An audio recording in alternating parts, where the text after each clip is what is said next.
Maras, presidente del Comité de Legalidad y Estado de Derecho de American Chamber. ¿Qué tal? Muy buenas tardes, Hola, bienvenido. Lucero, ¿cómo estás? Gracias por invitarme. ¿Cuál es la postura de la iniciativa privada aquí en México ante este proyecto? Mira, en términos de la American Chamber específicamente, lo que nosotros dijimos es, ya es una ley publicada, ya es una ley promulgada, hay que acatarla, como todas las leyes que se publican, ¿no? De inicio. Sin embargo, quisimos tener una discusión un poco más a fondo para entender sus alcances, los impactos, y por eso la semana pasada tuvimos un foro de la Ley de Seguridad Interior en donde tuvimos algunos de los promoventes, algunos de los actores que la viven todos los días, el gobernador Arturo Núñez, que es el presidente de la CONAGO y gobernador de Tabasco, el senador Roberto Gil, el comisionado de Morelos, Jesús Alberto Capella. Entonces, cada uno de ellos dio una experiencia muy particular desde la visión de la creación de la política pública hasta la implementación de la política pública. Lo que sí es un hecho y una de las grandes conclusiones es, era necesaria porque hoy simplemente no estaba reglamentado lo que ya sucedía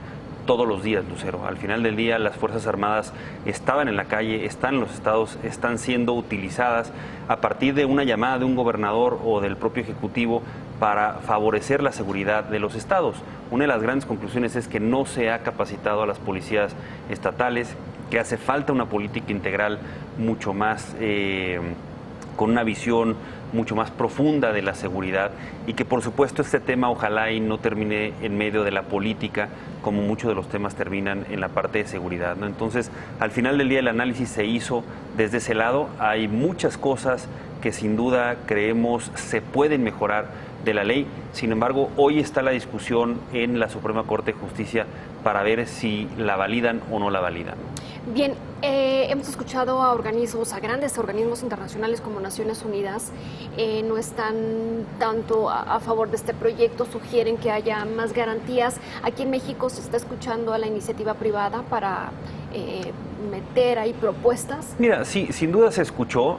Vuelvo a lo mismo, ya al final del día es una ley publicada, con promulgada. Lo que se pudiera modificar más adelante. Exacto, ¿no? Entonces, digo, sin duda yo creo que sí, todo es perfectible. Al final del día entiendo que no es el mecanismo ideal para el combate a la seguridad. Sin embargo, la gran conclusión es que se necesitaba porque tienes hoy al ejército en las calles y necesitaba reglamentar algo que de hecho ya se daba, ¿no? Entonces, al final del día creo que si se vuelve a abrir una discusión o si la Suprema Corte dice corríjanse 2 o 3 cosas o 4 o 5 las que sean, sin duda creo que el Congreso va a tener la apertura para escuchar a al sector privado. Se dieron algunas opiniones que sin duda se atendieron, pero era una discusión un poco más macro, efectivamente, respecto a las garantías que se necesitaban.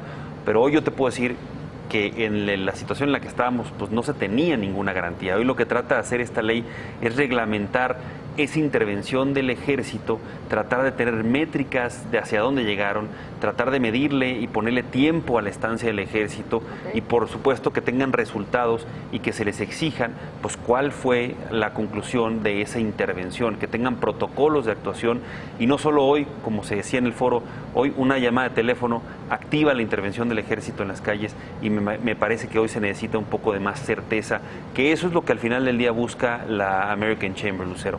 El que al final del día en la seguridad de los estados, de las inversiones, pues la actuación policíaca, la actuación de las Fuerzas Armadas le dé certeza a los mexicanos, a las inversiones y al día a día del doing business en México.